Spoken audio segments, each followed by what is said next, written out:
Robert, thank you. Joining us now is Peter Doran, Adjunct Senior Fellow at the Foundation for Defense of Democracy. Thank you for being with us. Welcome this morning. Do you think Putin shows up to this meeting on Friday in Alaska? Well, Marnie, thanks for having me. All indications are that Putin wants to meet with President Trump. This is a major prize for the Russian side. Vladimir Putin has wanted to have this face-to-face, but here's the problem.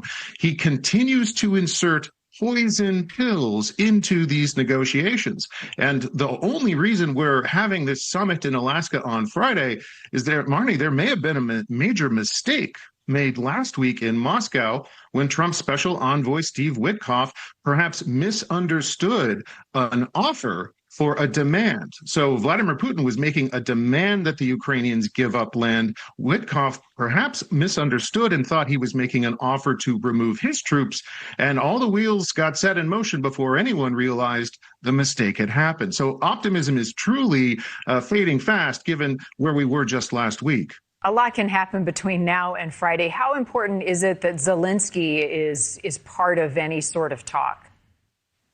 Well, Marnie, remember, there is an old adage in U.S. diplomacy, not when dealing with the Europeans, and that is not about us, without us. So don't make deals about European countries unless they are part of the negotiations. Trump is breaking that rule here in order to perhaps have a major breakthrough in peace negotiations.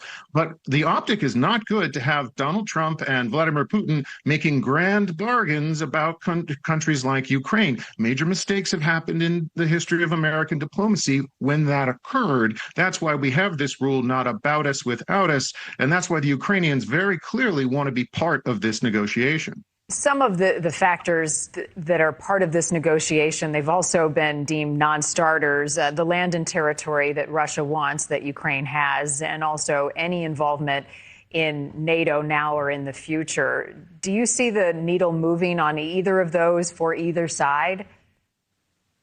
Well, the Russians are going to have to accept some kind of Western security guarantee for Ukraine. And think about why that's important. We could have a stopping, the fighting could stop tomorrow, but that would only give Russia a pause to rebuild its forces and re-attack Ukraine in the future. This is something the Ukrainians are very aware of.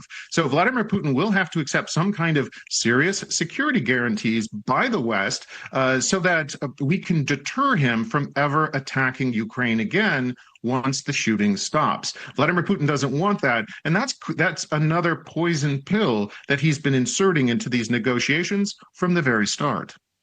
Peter, thank you for your time. Thanks for having me. Of course.